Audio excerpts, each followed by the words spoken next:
Македонија одбележува јубилејни 25 години од потпишувањето на Охридскиот рамковен договор, кој стави крај на едно од најголемите безбедносно политички кризи. Првиот вице-премиер Беким Сали на свечината седница во владата посветена на рамковниот договор ја потенцираше историската и политичката важност на договорот за стабилноста, еднаквоста и европската иднина на земјата. Охридскиот договор не треба да се гледа како затворен и завршен документ, туку како жив механизам на нашиот уставен поредок и како политичка насока за секоја институција на државата.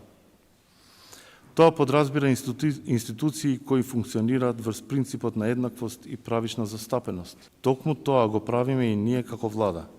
Неодамна и со предлагањето до собрание на Република Северна Македонија на една значајна одредба што произлегува од овој договор, како што е законот за соодветна и правична застапеност. Четврт век е доволно долг период за да се извлечат поуки и да се погледнат пообјективно некои работи од дистанца, вели вице-премиерот Александар Николовски. Според него, наместо за добровит на општеството, одредени политички поединци и партии го злоупотребувале договорот. Се обидуваат да прават раздор, да потикнуваат лажен национализам, етнички тензии, на тој начин да владеат со државата и мора да признаеме дека долго и успеваат да го прават. Тоа за сега е да видиме во овие 2 години дека во суштина најголем дел од работите биле поврзани со личниот и семејниот интерес. Не смееме да дозволиме тоа да се случува во иднина.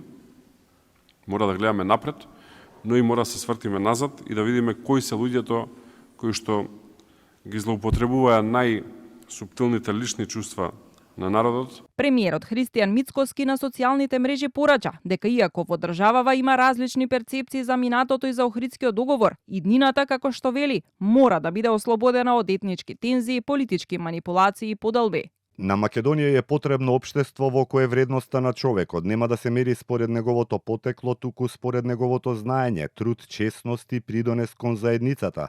Држава во која институциите ќе му служат на граѓанинот и во која напредувањето ќе зависи од способноста и резултатите. Идните генерации да го наследат Охридскиот договор како пресвртница во историјата, порачува спикерот Африм Гаши. Македонија е заеднички дом за сите нејзини граѓани. Неговата сила не лежи во разликите што не делат, туку во способноста да ги претвориме во заеднички вредности. По четвртина век, прашањето што мора да си го поставиме повеќе не е што сме постигнале, туку што ни останува да им наследиме на идните генерации, државата што ја сакаме.